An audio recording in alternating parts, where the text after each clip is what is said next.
from the station that's on your side. This is News 12 at 6 o'clock.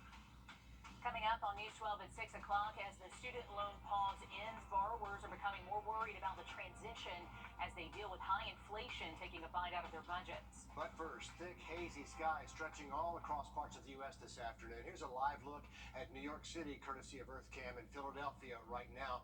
More than 55 million people across the Northeast, the Midwest, the Mid-Atlantic states are under air quality alerts. Just a wild scene looking at some of these cameras. All of this stemming from those wildfires raging in Canada.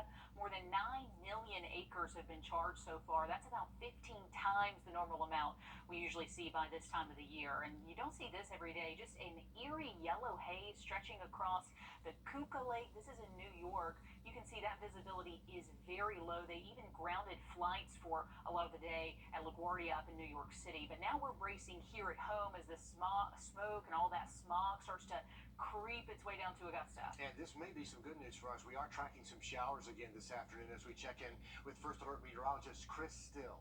Yeah, they would love to have a few of our thunderstorms we're getting today to wash away some of that smoke up there, but they have plenty of sunshine up above the smoke and nothing to... Okay, thanks, Chris. Last night we had some of those storms move through fast and furiously, but we do have some people still in the dark as they work to get the power back on for a lot of people. Taking a look at the Georgia Power outage map, you can still see a little pods.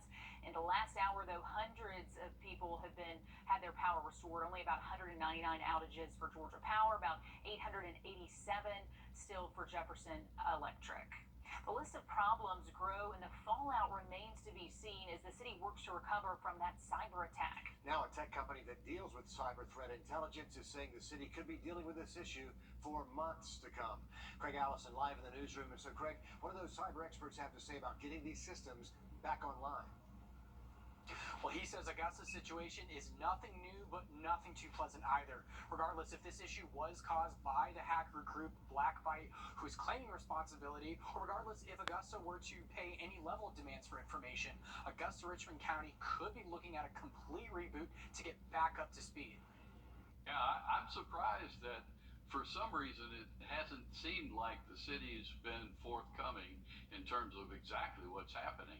For Bob Nestor, it was a slight inconvenience to get his tags renewed before he left for a family trip to D.C. While he hasn't seen anything like this cyber attack in his 13 years of living in Augusta, an expert says it's actually not that uncommon. First, you got to go in there and you've got to neutralize the attacker. You've got to figure out, are they still in the network, and then cut off their access. So that can be difficult because, as I previously alluded to, is oftentimes if they're stealing credentials and they're raising their privileges to that of an administrator, they look like you. They're actually using your accounts against you. John Shires worked in cyber for decades. He went through hacker group Blackbyte's site during our interview and said while he can't verify if the documents belong to Augusta, he says he estimates the about 20 gigabytes of documents are authentic. There are files there.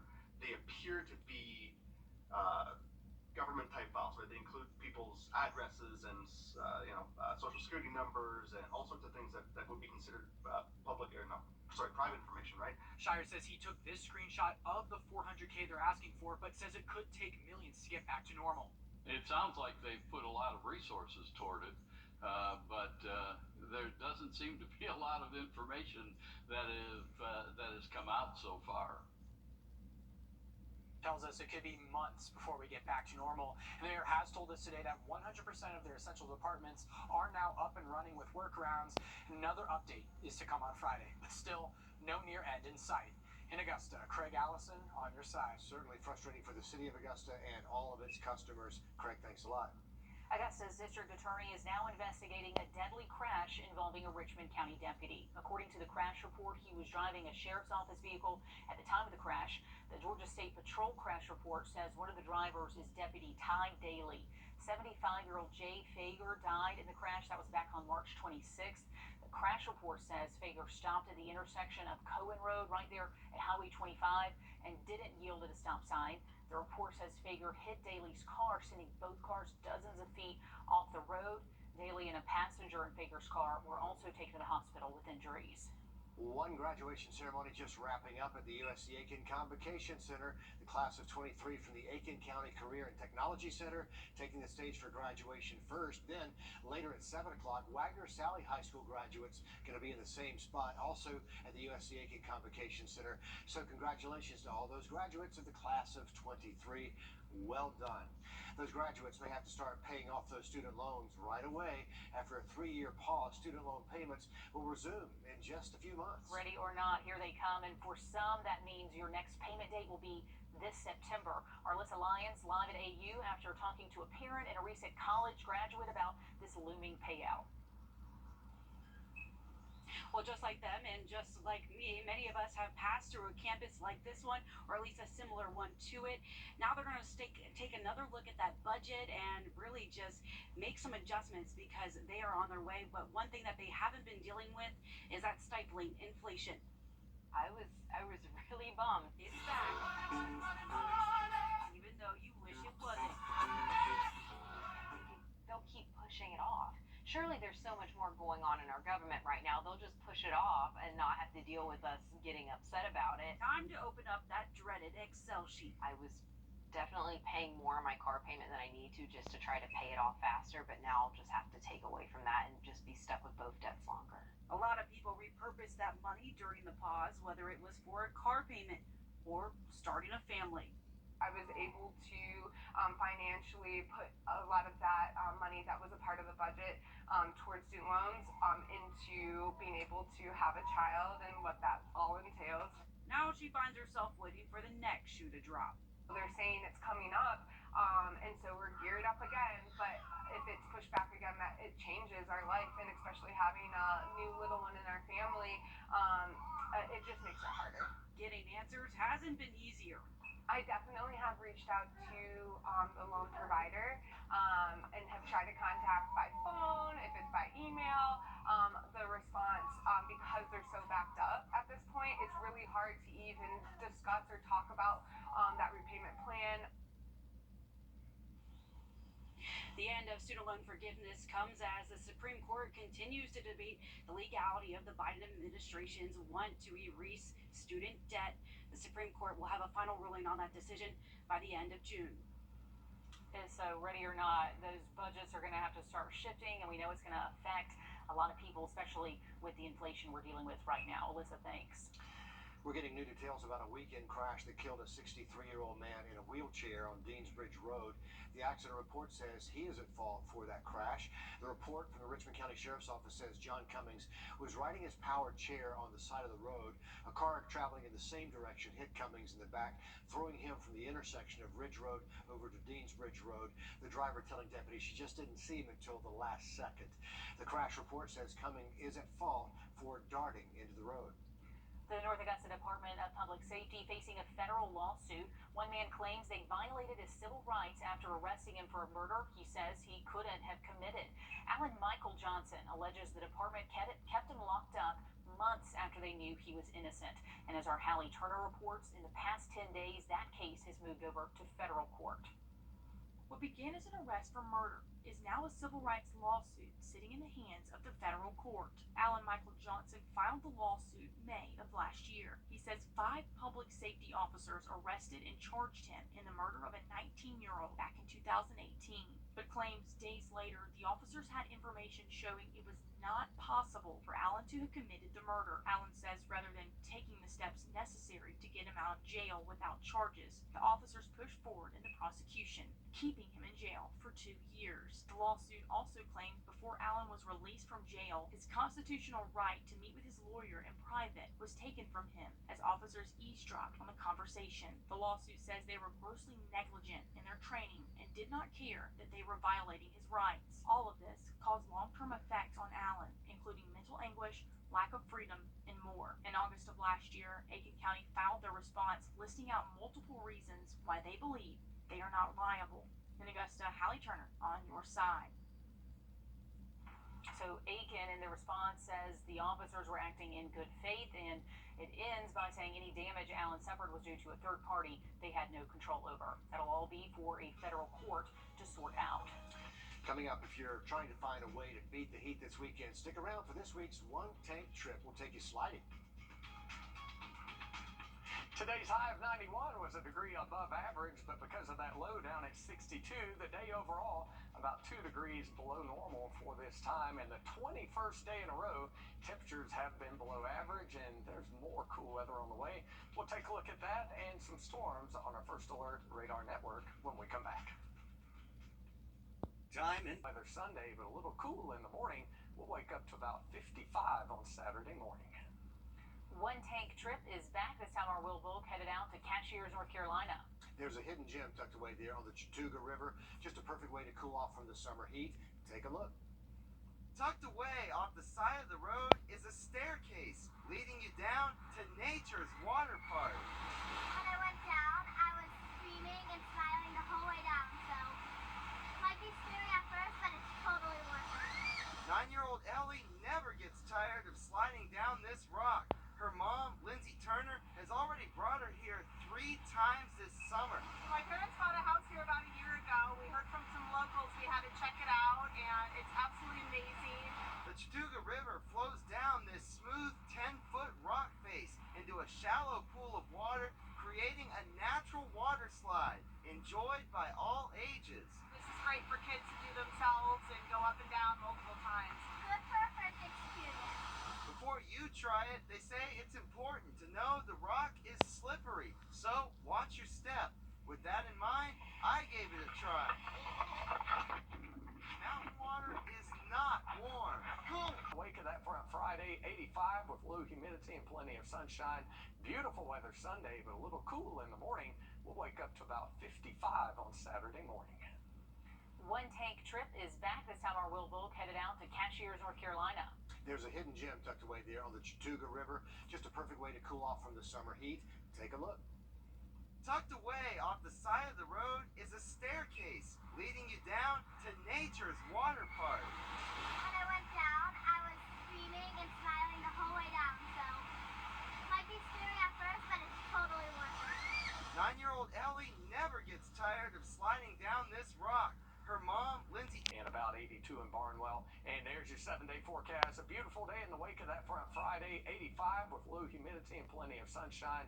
Beautiful weather Sunday, but a little cool in the morning. We'll wake up to about 55 on Saturday morning. One tank trip is back. This time our Will Volk headed out to Cashiers, North Carolina. There's a hidden gem tucked away there on the Wrdw River. Just a perfect way to cool off from the summer heat. Take a look. Tucked away off the side of the road is a staircase leading you down to nature's water park. When I went down, I was screaming and smiling the whole way down, so it might be scary at first, but it's totally worth it. 9-year-old Ellie never gets tired of sliding down this rock. Her mom, Lindsay Turner, has already brought her here 3 times this summer. My parents bought a house here about a year ago. We heard from some locals. We had to check it out, and it's absolutely amazing.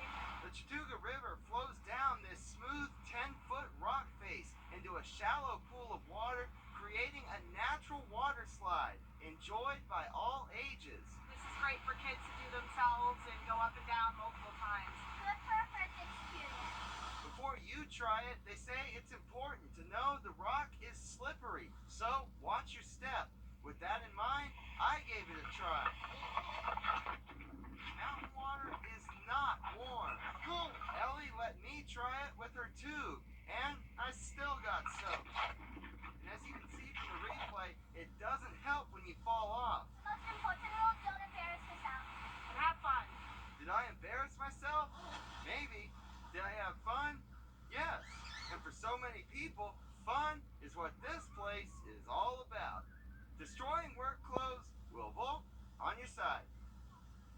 I'm glad he brought that up. He's in nearly a suit. This is not the first time either. We have really got to get this man a swimsuit in his go bag because every time he can't resist the And water. like you said, did he drive home in wet clothes? I have a lot of questions. But we have questions. But his what a dedication level is not one of them. Yeah, so. what a beautiful spot. Cashiers Sliding Rock is a little over 3 hours from Augusta, and it's free to go. Just a Very natural cool water spot. slide. And it's about to start heating up, so that cool water will feel Gonna good. feel good. More News 12 right after this break. First Alert for another driver's mistake. Insurance companies don't make it easy to get everything you're entitled to, but I do. South Carolina just a step away now from criminalizing fentanyl trafficking. State representatives have agreed to changes state senators made to the bill, sending it onto the governor's desk. If he signs it, people convicted of trafficking fentanyl would face up to 40 years in prison, and it also adds additional penalties if the person convicted had a gun when they were arrested. Fentanyl is blamed for more than half of South Carolina's overdose deaths. Last year, and closer to home, the deadly drug claimed the lives of 2 children, one in Aiken, a 2-year-old Alexivia Aguirre, and then one in North Augusta, 6-month-old named Molly Hamilton. Governor McMaster will now decide whether to sign that bill into law or veto it and send it back to lawmakers. We have an update on the funding for Augusta left over from the American Rescue Plan. Out of 83.3, about $1 million remains to be spent. We asked Mayor Garnett Johnson about the plan for those dollars. My priority is going to be to make sure that we restore funding and try to create the efficiencies that I campaigned on. Having a central point for all of the grass cutting and all of the right-of-way maintenance, it's important. It's important to the city. I'm hoping that my colleagues would agree with that and that funding be restored to centralize a grounds and maintenance department. Mayor Johnson also said today's meeting was very important to clear up some issues with some of the funding from the American Rescue Plan. He says the last administration used part of it for payroll needs, and that needs to be cleared up for next year's budget. On your sideline, sports brought to you by the Hawk Law Group. The news of the merger between the PGA Tour, the Live Golf Tour, and the DP World Tour caught the majority of, if not all, the players off guard. And since Live Golf began its inaugural season last year, no player has been more outspoken in support of the PGA and against the Live Golf Tour than Rory McIlroy. Rory and the rest of the players who decided to turn down massive contracts worth tens or even hundreds of millions of dollars from Live Golf find themselves in a tough position where they don't know if they can trust PGA Tour Commissioner Jay Monahan moving forward. When speaking with reporters today, Rory addressed this complicated situation. I still hate Live. I hate Live. I hope it goes away, and I would fully expect that it does. And I think that's where the distinction here is. This is the PGA Tour, the DP World Tour, and the PIF. Very different from Live. All I've tried to do is protect what the PGA Tour is and what the PGA Tour stands for, and I think it will continue to do that. Rory went on to say he believes there should be consequences for the players who left the PGA Tour to join Live. On the local golf front, we have this week North Augusta's Davis Neal qualified for the U.S. Junior Amateur Championship to become one of the 264 players making the cut from around the world. Neal shot 1 under at Daniel Island Golf Club in Charleston. Charleston's awesome. We have some family friends who live down there, so I was lucky enough to play the course a few times, in the past few years, and I've always loved Charleston, and the course is beautiful, so it meant a lot to do it there with them watching and everything, so it was awesome. The winner of the U.S. Junior Amateur Championship gets the chance to play in the U.S. Open. That's it for sports. We'll have one more look at your forecast after the break. And we are still tracking a few thunderstorms. One Honda dealer, Gerald Jones Honda. And we are still tracking a few thunderstorms moving across southern portions of the viewing area. Some rain in Millen right now, some heavy rain and a lot of lightning. Some rain moving out of Davisboro into Louisville. Again, nothing severe right now, but a lot of lightning. So you'll want to keep your indoor plans or your outdoor plans indoor here for the next little while. The rain's going to get out here for the weekend. Looks like a beautiful weekend, especially Saturday, 87, maybe an afternoon storm on Sunday. Better chance of rain on Monday, but temperatures really not too bad. We'll keep highs in the 80s all the way through early next week. Low temperature Saturday morning down into the mid-50s. Thank you, Chris. That'll wrap things up for News 12 at 6 o'clock. Then we're back with more News 12 tonight at 11. We'll see you then.